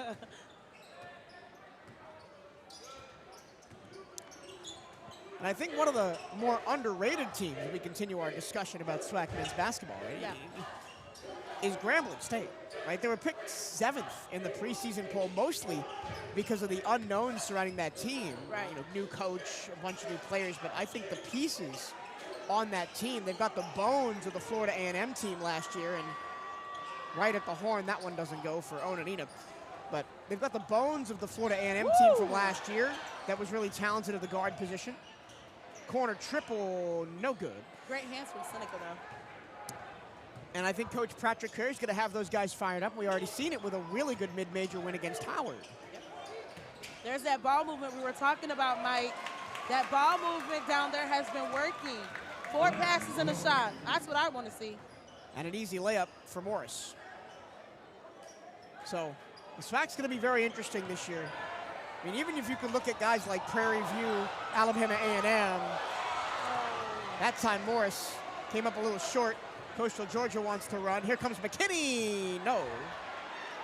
Onanina rips away the rebound from Braden Wood. Gives it to him for a 3. Coastal Georgia's had a cold night shooting the ball from beyond the arc. On the second half, because they were really turning up in the first half. 8 of 25 from 3-point range for Coastal Georgia in the contest. These basketball smarts that Arterio definitely does have, like, he was right there, knew that it wasn't going to be a fair fight in the post. Kicks it back to Seneca to reset the play. 10 minutes left, 10 minutes 55 to be exact. Jordan Johnson got his shot tipped. Onanina with the rebound. He lost the ball, goes sprawling on the ground. In transition, McKinney. We got to work. These are some of the things that Coach Theus was talking about as well, too, the executions. And part of that execution being transitions. You know, those are also one of the small parts of playing the game that we need to be able to look out for. Any transition, any flaws in the transition could be a turnover to the other teammates, and we don't want to have that. Wildcats have held Coastal Georgia scoreless the last 4:47. They lead at 72-43 with 10 minutes and 40 seconds to go in the contest. Football season is back at the beach, and you can catch every touchdown, tackle, and everything in between on the CatEye Radio Network. Catch every second of every game, including pre- and post-game coverage with the voice of the Wildcats, Michael Turillo. Live free on the local airwaves in Daytona Beach at 1380 WELE on your local radio. Not local? No problem. Head to youtube.com/CatEye Network for the booth cam or bcuathletics.com/radio powered by MixLR on your smart TV, computer, or mobile device for all the coverage you need. We appreciate everybody that's tuned into the radio broadcast of football this year. A lot of people have really enjoyed the booth cam. A lot of people have really enjoyed the radio broadcast, the ability to listen in the car on the way to work and everything. My mom watches me. While she's at work, she tells all her friends that her daughter's on TV, even though it's YouTube. But my mom watches me, guys. Basketball is back in Daytona Beach on Monday and Tuesday, November 24th and 25th for the Sunshine Slam. Come catch the Wildcats for a pair of games just across the bridge at the Ocean Center. Get your tickets to the Sunshine Slam today at bcuathletics.com/tickets. Get the chance to see the Wildcats against some really good mid-major competition. They'll face Jacksonville on the 24th, and then whoever comes out of the other side of the bracket on the other side.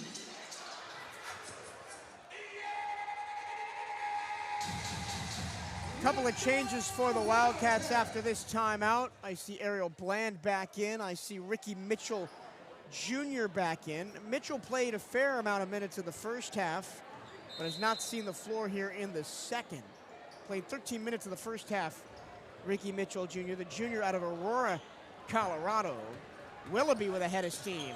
Mitchell, escape dribble. Here's the three. No. Bland, the rebound. Throws it back to Mitchell in the corner. Mitchell tried to go down low to Onanita. Ripped away by Lorenzo Cifoli. It's a great pass. It's going to be a good pass. Eden in the corner off the heel. Rebound by Amir Mack. Now, it's still 10 minutes left in this game. So the Mariners are not going to let this game slip through. They're going to fight for it every time. Amir Mack is someone who I'm surprised we haven't seen that much tonight. In 2 seasons at Lackawanna College at the junior college level, scored over 1,000 points. Oh, that ball's going to be out of bounds. Ricky Mitchell Jr.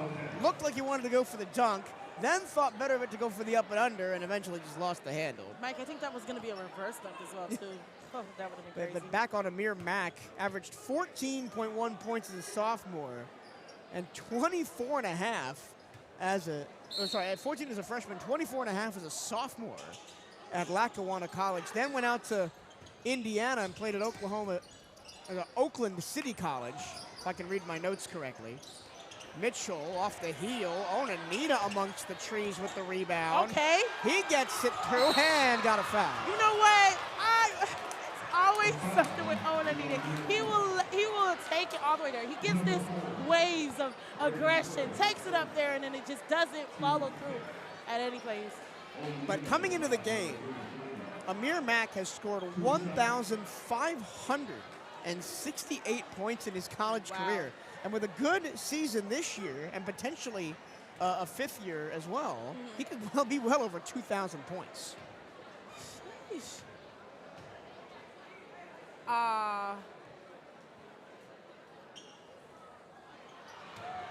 As Onanita misses the first free throw. Wildcats got to clean up the free throws tonight. Just 11 of 20, 55% from the charity stripe. Those are the kind of things that'll lose you close games. As Onanita goes 0 from the line. Braden Wood in transition, shuffled back to Eden as we see William Gonzalez, the redshirt freshman, getting set to check in. It would be his first official collegiate appearance as Ariel Bland gets a reach-in foul. The foul is on Bethune-Cookman, number 4, Ariel Bland, his first team foul. Not a ton of fouls here in the second half, Sabrina. 6 on the Mariners, 4 on the Wildcats. And here is the collegiate debut for William Gonzalez. Freshman year, redshirted last year here at BCU. Out of Chicago, Illinois' Curie High School, Gonzalez.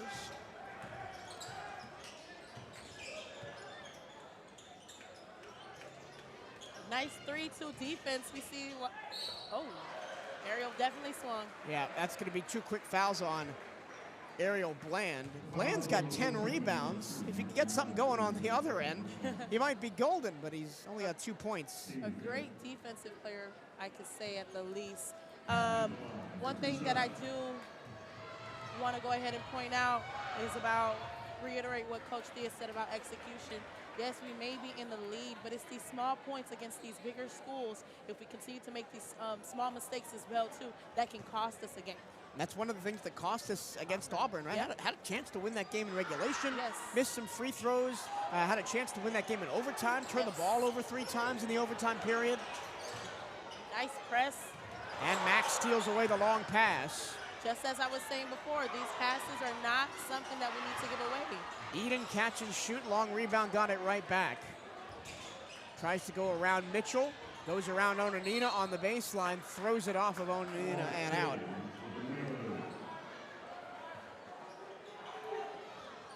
But the pieces are definitely there for Tim McAllister in Coastal Georgia this year. I think it's definitely going to take some games for them to figure out, you know, how they want to play or what tone they want to set for their upcoming season. You know, I always like to do my deep dives and find weird and wonderful facts, especially if games go this way throughout the season, as Mack takes the inbounds pass all the way on top. It's a player I haven't seen today, Amir Mack. Yep, hands to Patton, and he had that one disrupted. Here we go again. Here we go again. You got to be careful, though. If you're Arterio Morris, you got to be careful about getting a tech for hanging on the rim. That's true. The referee is talking to him right now and said, "Please don't do that. Please don't do that." That was his warning. And that was an and one as well. It was. So my favorite facts that I found while researching this game, it's about Tim McAllister, specifically his wife, Ashley. She was the head rifle coach at Nebraska. Wow. And was the head coach of the Puerto Rico rifle national team at the 2016 Olympics. Wow, discipline. That's what it gives. And you can definitely see it bleeding off of Coastal Georgia's team as well. A very disciplined team. You know, I know the wife is the one that was the coach, but Coach McAllister definitely brought to his team. Of course, Coach McAllister, very highly regarded among his peers. He was named to the National Basketball Coaches Association top 30 under 30 list back in 2019. He's been an assistant coach at many top programs. Great rebound. And finds Bland for the easy bucket. But has been an assistant coach at Murray State, Emory, Creighton, Texas Tech, Georgia Southern, and Western Kentucky. He's been to 6 NCAA tournaments and worked with 4 All-Americans, Tim McAllister. Great resume. Here's Mack, knifing inside, and he got rejected by Bland. It comes straight back to Kamara. He can't get the bunny to go.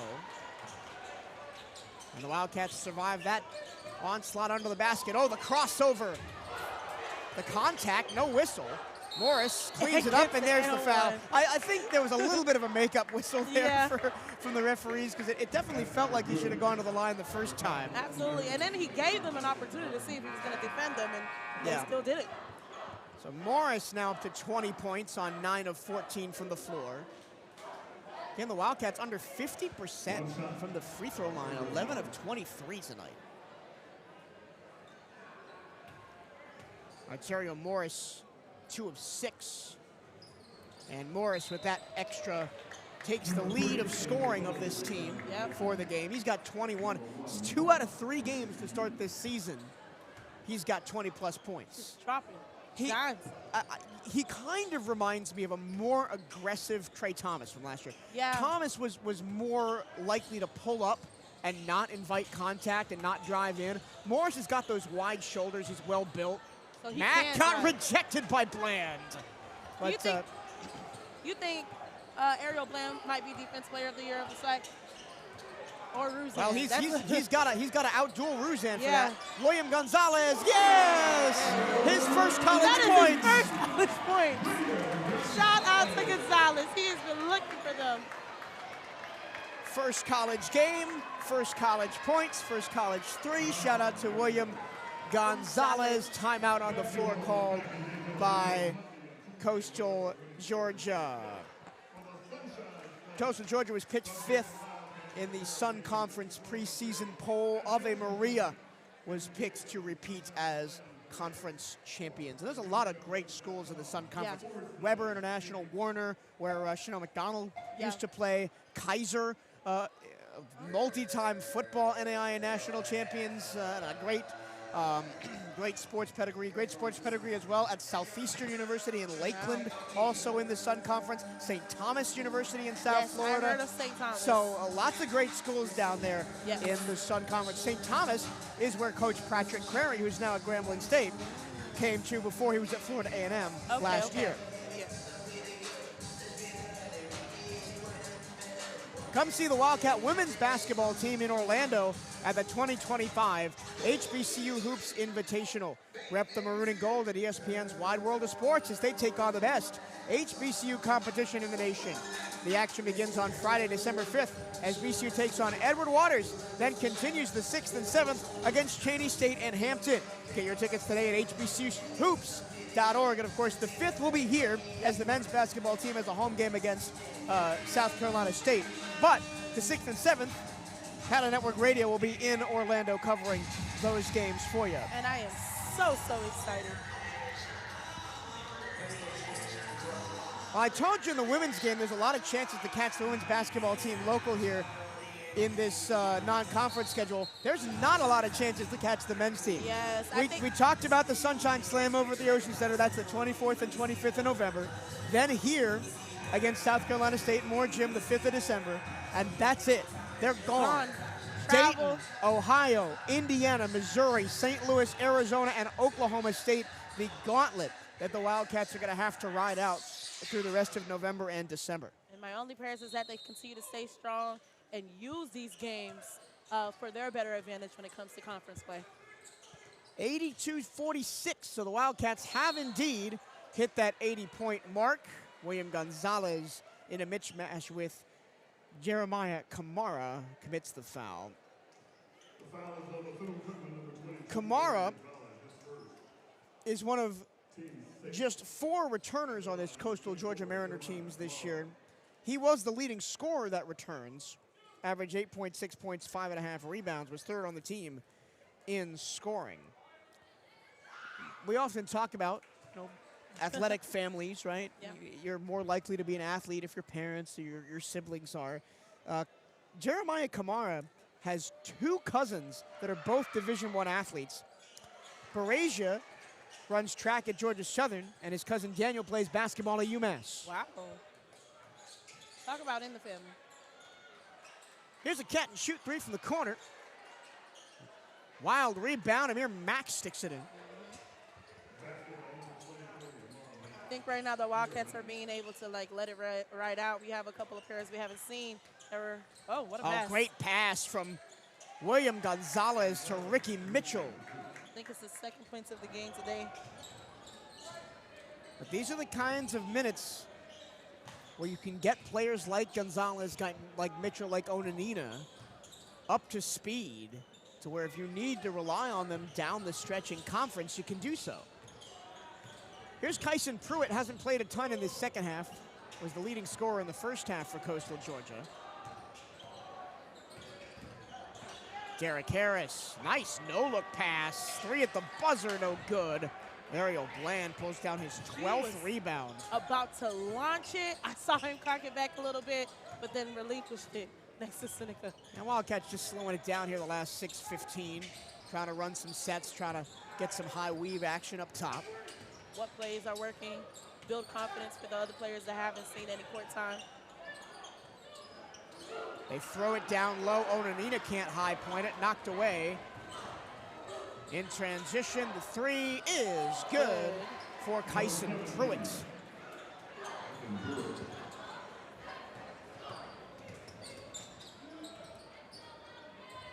If you thought the Wildcats did well in the first half, that's a little bit of a push off, but Ricky Mitchell Jr. gets away with it. If you thought the Wildcats were dominant in the first half, they outscored Coastal Georgia 49-32. They've outscored the Mariners 35-20 here in the second half. A 15-point disparity. I wonder what coach said to them in the locker room during halftime. Probably the same thing he said to you. Wild pass picked off by Willoughby. Willoughby to Mitchell, and he's not going to add to the dunk counter tonight. He's just going to go for the layup. He's going to save it for another game. Seneca, a quiet 8.7 assists tonight. All over the ball defensively wise, though, as well, too. I think that's something that has come a long way development-wise for Seneca Willoughby. Nice. Cookies. In the 3 Oh, years that he's been. Oh, look at the moves. Oh! I thought he was gonna save it. But Ricky went for the dunk. Bland up top to Ricky Mitchell. And the Wildcats have passed 90 points for the second time on the year. But I was talking about Seneca Willoughby and his defense, and he's being relied upon to guard their number 1 guy, and he's guarded Derek Harris for most of tonight. Mack gets to the baseline, pulls up, cashes in. I also want to go ahead and think that I think he realized, it's not just about, being an offensive player as well, too, because, earlier in the seasons before that, this is something that he usually typically looks for. Gonzalez. Go, he did it again! He's 2 for 2! The volleyball team cheering him on. The volleyball, I see the volleyball team down there in the corner right in front of where he hit that shot, William Gonzalez. 2 for 2 from downtown in his first college appearance for William Gonzalez. Harris now has Gonzalez switched on to him. And Derek Harris has had a night he'll want to forget. He pulls up from the moon. Oh, he got it. Wow. That's only his second 3 of the game. I blame his neon shoes. Gonzalez catch and shoot. Oh, he's on fire. God. Oh! A timeout from Coach McAllister over at Coastal Georgia. The Wildcats are playing right now. I know they wasn't trying to take it to 100 game. Coach asked for 80. They're giving him 100. It's 3 minutes and 22 seconds left here, Mike. I don't know. What do you think? I think you gotta take William Gonzalez out. I think that's Coach Theus actually called the timeout, and I think he did it to get some guys in. I think we're gonna see Trayvon Barbary taking his warm-ups off. We're gonna see Simeon Womack taking his warm-ups off. But what a first college game for William Gonzalez. Taking off. I knew he was ready for it. We didn't see much of him last season, so he definitely came in with a goal to make a name for himself, get some playing time, get some confidence, get some air under him as well, too. Arterio Morris out of the game. 21, 9, 7, and 5. Wow. With 2 blocks for Arterio Morris today. Daniel Ruzon has not come back after he had that injury scare. 19 points, 6 rebounds, 1 assist. Quentin Hetty hasn't played in a while. 14 points, 4 of 4 from the floor with a steal. Ricky Mitchell Jr. has 11. Jordan Johnson has 10. It's funny, of all the gaudy numbers the Wildcats have put up tonight, nobody's got a double-double. None at all, but that also goes to tell you, everybody, all the players are spread out on that stat sheet all over. playing both sides of the ball, defensive-wise, sharing it with other teammates. Let's see who's going to be on the floor for the Wildcats. It's William Gonzalez, David Onanina, Simeon Womack, Trayvon Barbary, and Daylon Minor, the freshman. Daylon Minor is definitely somebody that's going to be up and coming. I think he is from Daytona Beach as well. No, he's from Rowlett, Texas. Yep. There's only one player on the Wildcats men's or women's teams that is from Daytona Beach. That's Jade Parks of the women's team, who played at Spruce Creek High School. And I believe is redshirting this year, so won't see the floor this year for the Wildcats. Some full court against the bench players for the Wildcats. Daylon Minor, of course, the freshman, looking for his first collegiate point. Made his debut against Miami, just had 1 minute. He pulls up, can't get it. Womack the rebound. Lost the ball, taken away by Eden. And in the open floor, Nick Patton lost it, got it back.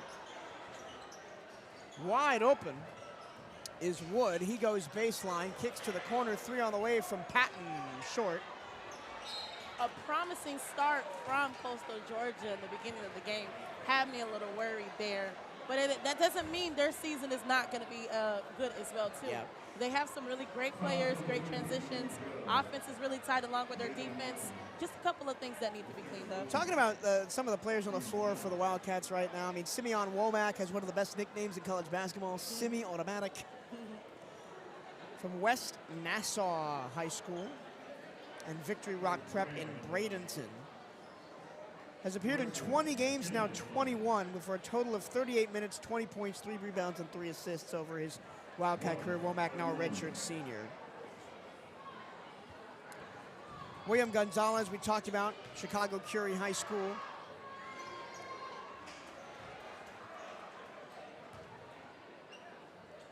Daylon Minor, big-time prep academy out of Fate, Texas. First ever player in that academy's history to hit 1,000 career points. Finished with 1,031 in high school, did Daylon Minor. Wow, okay. Averaged 10.1 points per game as a senior. Also had 495 assists in his prep career.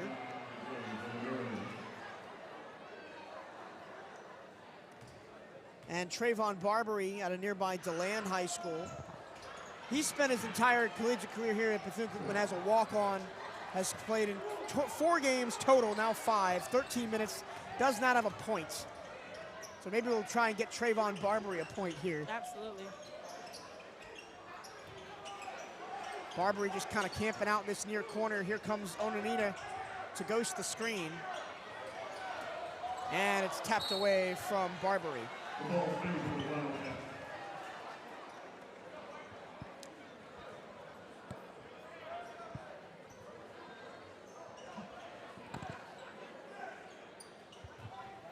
So this game, pretty much exactly how the Wildcat fans wanted it to go.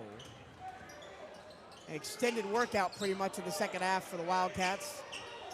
Simeon Womack hit the rim from almost half court. Yeah. Oh. A steal. Minor fouled, and he'll have a chance for his first college points at the free throw line. He is definitely going to have a promising career here with the Wildcats as he grows. He already has such talent, such finesse with how he moves. He's going to be a great guard.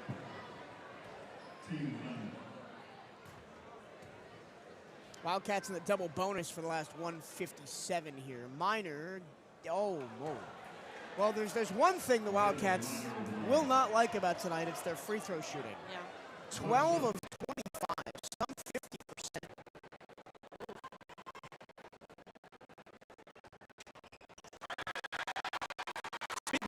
Ball down over there in the bottom corner as Minor does get his first collegiate point. They're off to Mississippi for their final week of the regular season. They'll be at Jackson State in a basically straight shootout for second place in the conference.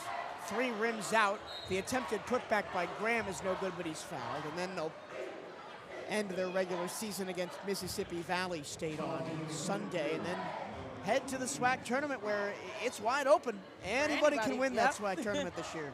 I'll be really excited to see if the Wildcats can pull out a good performance. Coach B has a great program working for her, and we're hoping this year is definitely going to be the year for them.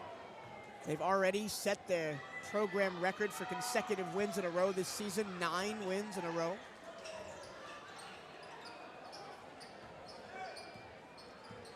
Almost had that 10th one, but couldn't quite beat Alabama State on senior day.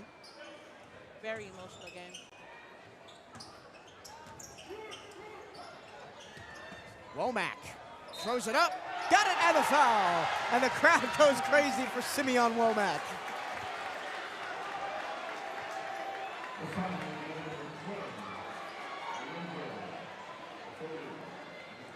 And unlike the women's game, where a total of 5 players fouled out. Yeah. Nobody even close. Nobody on 4 fouls in this game. I didn't see that one coming either. Let's talk about 4 fouls. I was like, well, dang, how fast did we get there? He got us to 100. There is the 100 mark for BCU and a travel.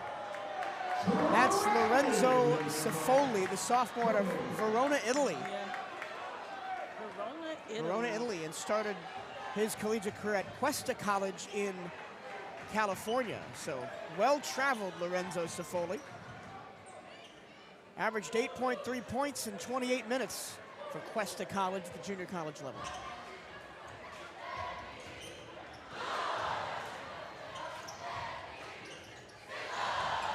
I'm just gonna let more gymnasium sing you out. The Euro, the block, the putback jam by Kylan McKinney.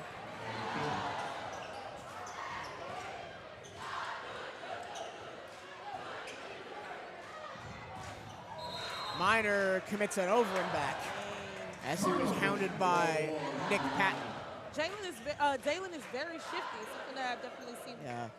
Dalen a bit undersized, 6'1", 170 listed. But he appears smaller than that. Absolutely. I know off season is definitely going to do him well coming back for his sophomore year. The crossover by Cifoli. The drive by Luke Frisbee. Extra pass off the jump. Great block by Barbary. Oh, Wildcat fans wanted that to be an up and down. In the end, that was batted out of bounds by Trayvon Barbary.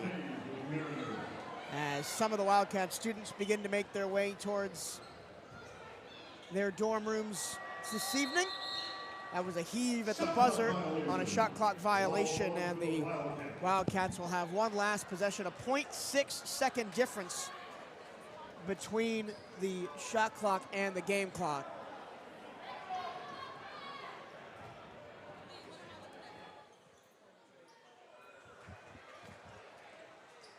Wildcats turn it over. Cifoli, the layup no good. Onanina gets it.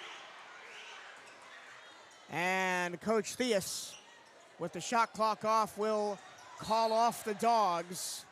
Unfortunately, Kylan McKinney puts a hip check on Simeon Womack and will send him to the free throw line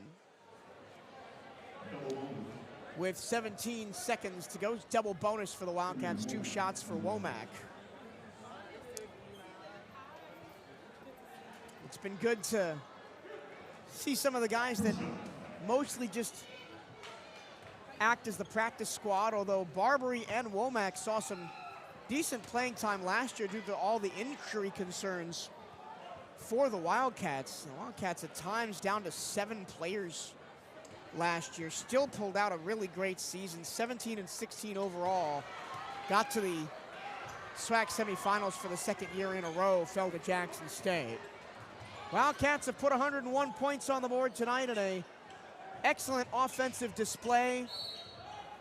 Coastal Georgia will get one more crack at it with 8.1 seconds left. We finally have our first player in the game with 4 fouls. It's Kylan McKinney, who will do the inbounding right here. McKinney gets it back, 5 seconds, pulls up, no good. Trayvon Barbary gets the rebound, and this one belongs to the Maroon and gold. Bethune-Cookman does the job, 101-60 over the College of Coastal Georgia. Coastal Georgia had a lot of hype coming into tonight's matchup, a lot of really athletic guys, but Derek Harris was held. Jeremiah Kamara was held to very subpar shooting. Amir Mack was not very efficient. Wildcats got rebounded. Coastal Georgia 45-33, and we will wait for after the alma mater when Sabrina Petit-Holm will catch up with Reggie Theus. So I'll give you some stats in the meantime. Coastal Georgia had 33 rebounds, Bethune-Cookman 45. Although Coastal Georgia did out-rebound the Wildcats on the offensive glass 15-12. Second chance points favored the Mariners 14-11. Wildcats had 26 assists on the night to Coastal Georgia's 9. Coastal Georgia was forced into 23 turnovers. The Wildcats turned the ball over 15 times. Wildcats had 6 blocks. Coastal Georgia had 4. On the fast break, Bethune-Cookman had 26 points. Coastal Georgia had just 10.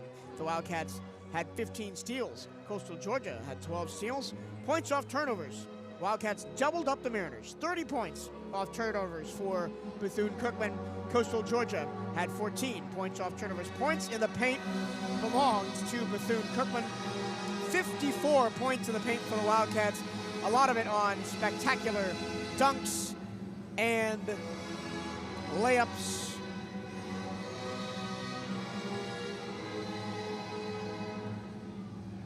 Shooting splits look like this. Coastal Georgia was held to 31% from the floor, which is overall not terrible. 20 of 64 for Coastal Georgia from the floor, 31%. 29% from 3 as well, not terrible for Coastal Georgia. 10 out of 34. They did shoot a lot of threes as the Wildcats locked down the interior of the defense most of the night.